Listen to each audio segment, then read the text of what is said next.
We all know children are curious, but I believe that curiosity makes them natural-born scientists. Don't you? Yes. Thank you. A scientist is nothing more than someone who has an idea, does an experiment, and learns something. Kids do this every day, all day long. If you're a parent, you know what I mean. It works something like this. For example, when I was 7, I did a little bit of science myself. I wonder if my mother's favorite vase would break if I dropped it on the floor. This is true. Let's do it. Oh, look, it broke. It's science. I had an idea, I did the experiment, I got the result, and I learned something. Would you like to know what I learned that day? That was the day I learned the difference between a vase and an urn. Hello, Grandpa. So, it's kind of interesting. If you visit any kindergarten anywhere in the world, anywhere, you will see the same thing. You'll see children using all of their senses to learn about the world around them. Small children are great learners. They look at everything, they listen, they touch things, they smell things. Small children even put things in their mouths to learn about things. Small kids lick stuff. It's disgusting, actually. But if a child doesn't know what something is, he or she will do anything to figure it out. It's just the way we're wired. Fast forward to adulthood, and you see something completely different. You see these same formerly curious children are now adults, living in a society where the average adult is less scientifically inquisitive and a little less curious than your average 5-year-old child. How can this be? I'm not saying adults aren't curious, because they are. What I'm saying is, at some point, we stop thinking about ourselves as scientists. I believe that if we can teach our children to keep that scientific curiosity and wonder with them as they grow up, our world would be a very different place. And I think we can do it. I would like to live in that world. So today, I want to talk to you a little bit about science and scientists and how we teach these things to our children. Sometimes well, sometimes maybe not so well. So let's start out talking about scientists. If you went out on the street and asked an average, normal, well-adjusted person to give you one word that describes a scientist, do you know what most people say? Smart. They say scientists are smart. Would you agree with that? It's not necessarily true. If you ask the same question to a normal, well-adjusted scientist, if such a thing existed, he or she would say something like, science is the pursuit of truth through experimentation. How about smart? Are you kidding me? That's not even one word. See, not all scientists are smart. It's like, some are, some eh. It's a distribution like anything else in the whole world. You can't tell me there aren't dumb scientists, because there are. My theory is the average person is probably smarter than the dumbest scientist. You know what that means? That means anybody can do science. So there. The secret of science is this. Scientists are very well educated, highly educated. But highly educated doesn't mean smart, in the same way that uneducated doesn't mean dumb. Our children, when they're young, are not educated, and they're not dumb. So as we talk about science and teaching science, keep this in mind. Just because someone is educated doesn't mean they're intelligent. Look at all the politicians. So, sorry politicians, if you're here, here's the way it works. Science is interesting to me for several different reasons. There's a lot we can learn about in school. We can learn science at home as well. In fact, a lot of science begins when you're very young. Remember how I said children are natural-born scientists? My son Milo, when he was 5, did this fancy bit of science right here. Apparently, it's a thing. Some kids do it, I never did, but this is real. So here's what happened. The lights went out, and there was a smell. It was like a burning smell. It's true. I came downstairs, and my 5-year-old son is standing there, didn't stop for a moment. He looked up at me, and he said, "Dad, it wasn't my fault. I just wanted to see what would happen." And so I didn't know what to do. This is true. So I sat for a second, and I'm thinking to myself, he's standing there next to a smoking hole in my wall, holding an oven mitt on the other hand, and he's telling me it's not his fault. But you know what? He was telling me the truth.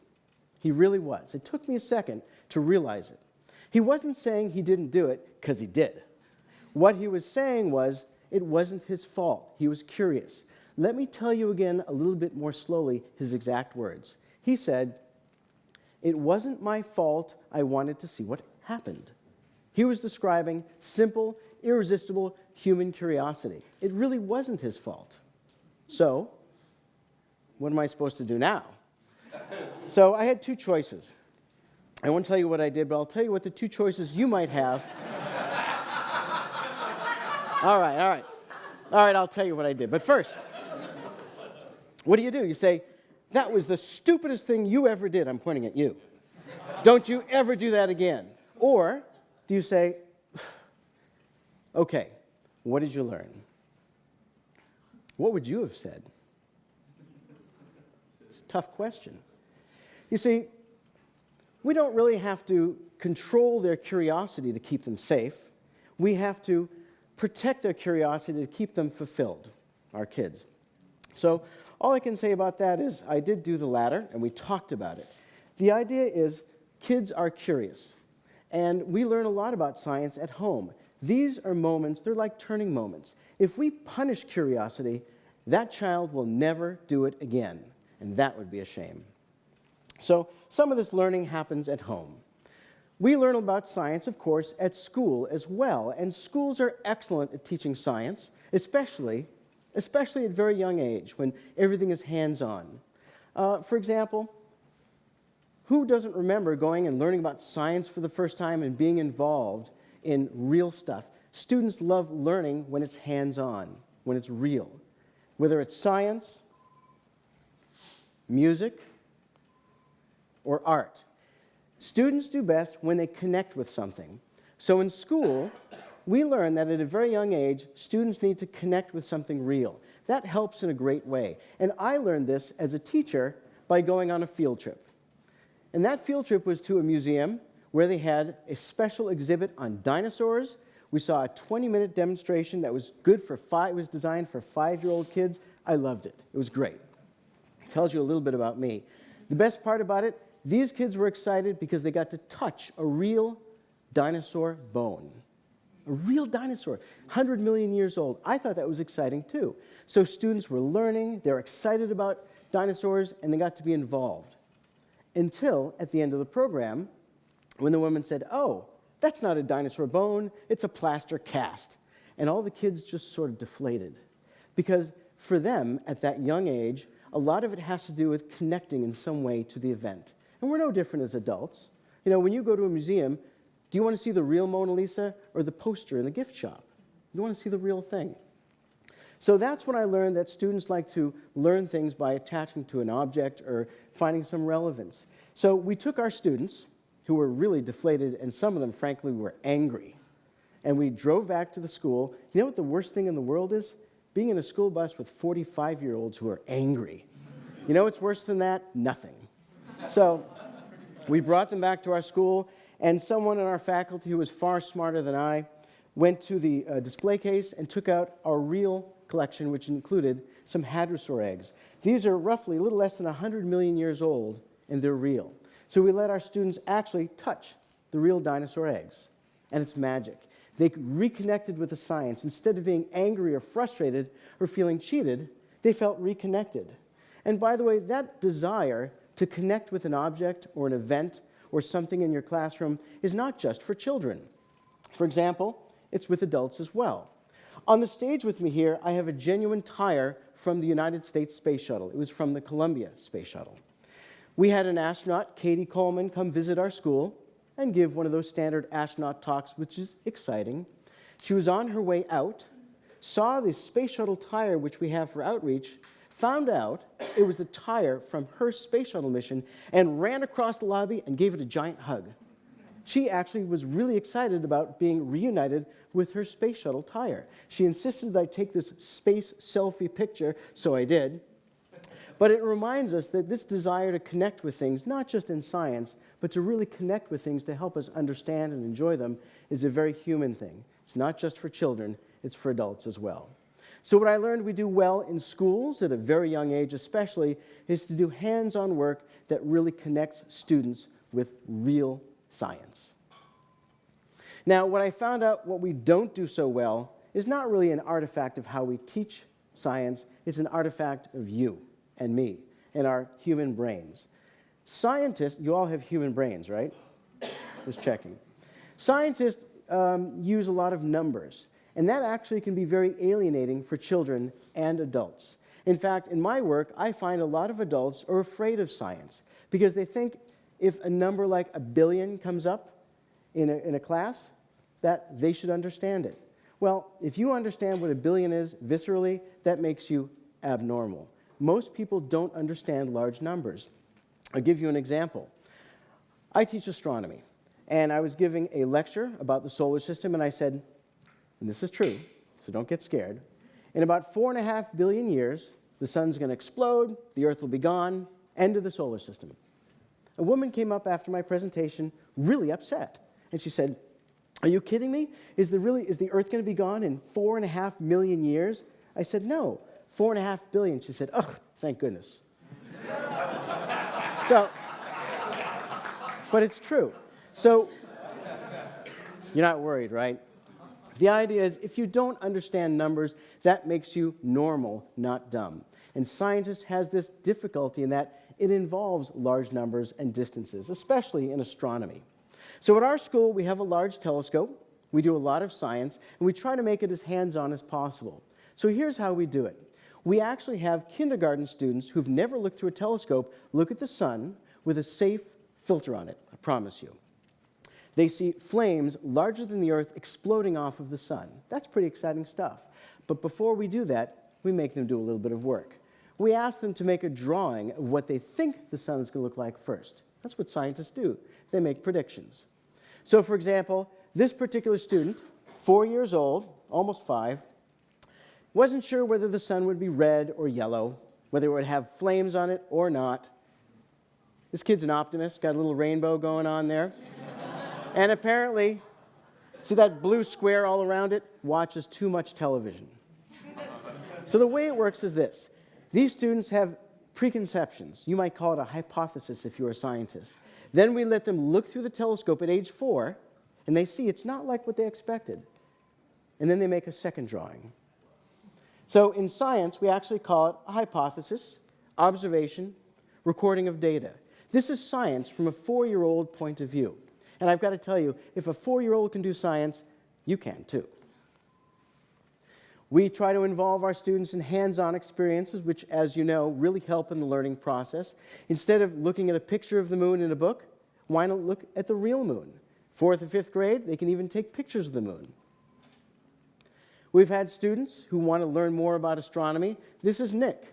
At age 17, he came with me to Australia, and we photographed a solar eclipse. And what's nice about that, all the equipment you see there, we made it in our lab. There's a small yellow box at the top. He designed it, printed it up on a 3D printer, and took this picture with it. 30 seconds after that eclipse, he said to me, "I want to do this for a living." I didn't want to tell him, living? But he wants to do it for a vocation, is what he meant. So we have students doing things that professional astronomers never dreamed they would do at that age. This is a great picture of Danielle, her first day of school, age 4.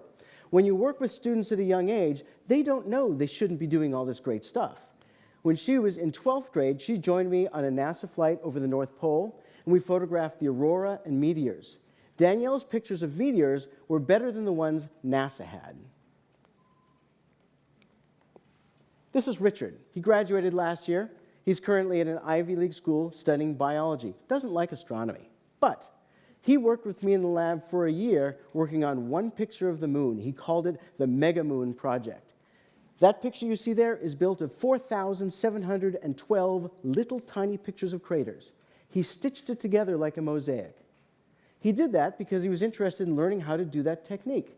Although he's not interested so much in astronomy, he's interested in biology. In his junior year, there was an application for scientists. They need scientists to study the neurons in the brain and follow around and map neurons through the brain. Guess what? He got the job. Now he goes to that school. So you never know what skills you're going to use. Astronomy is really a lot of fun no matter what you do. And this is one of my final slides. This is Bridget. At age 16, after coming through all of our astronomy programs and learning how to do hands-on science, she was the youngest person to join a NASA flight crew. She went to Australia, flew in a high-altitude jet, and took images of re-entering spacecraft, which you can see right above that. Those are her images. It's pretty exciting for a 16-year-old. I kind of feel like an underachiever, actually. You know, we have a number of students, which I won't tell you about, but this one's special. This is Joe. Joe is studying engineering at Worcester Polytech this year. He started doing some really interesting work in engineering, and we gave him an opportunity. And when students take an opportunity, they really sink in because they don't know they really shouldn't be doing these things. Joe designed a part that's now up on the space station. That lens that you see there is called a diffraction grating. It was launched on Elon Musk's SpaceX rocket, docked up to the space station, and now when astronomers take pictures out the window and they want that kind of lens, they're using Joe's lens. But I'll tell you something special. Always tell a student you appreciate him or her. See the serial number in the lower right? JDT 701? First it was 701. Then NASA said, we need 6 characters. So we just put his initials on it. So that's right, we tagged the space station with Joe's initials. It's kind of special. Not everybody can say that. So the last couple of pictures I have are kind of interesting too. I want to get across to you the importance of having a student actually do the work. The device you see there was designed and built by students. I did almost nothing. What that means is when we use it, the students have ownership over it. They really did it themselves. If I come up there and yank a wire out, which I don't do that much, that student doesn't say, Mr. Dantowitz, it doesn't work. They'll say, oh, this is loose, and they fix it because they know how it works and they're confident because they're the ones who did it. So the last slide I have for you is very special. I just arrived a few hours ago from Dubai in the United Arab Emirates. I was in the UAE this morning. So if I look a little tired, what can I say? I just brought a student with me on a European Space Agency and NASA mission. In case you didn't know, a few weeks ago, an asteroid was discovered on impact course with the Earth. That asteroid was set to impact the Indian Ocean the day before yesterday, and it did it, and we were there. NASA wanted to get some images of it, so they called on our school, and I said we could go if we brought a student, which we did. So here's the way it worked. I actually brought a student of ours out. This was about 18, 20 hours ago on a high-altitude jet over the Indian Ocean. What? This seems strange to you? Students do these things. So we did rendezvous with the asteroid. It did hit. And here's the first picture of it. Just taken a few hours ago. You're among the first to see it.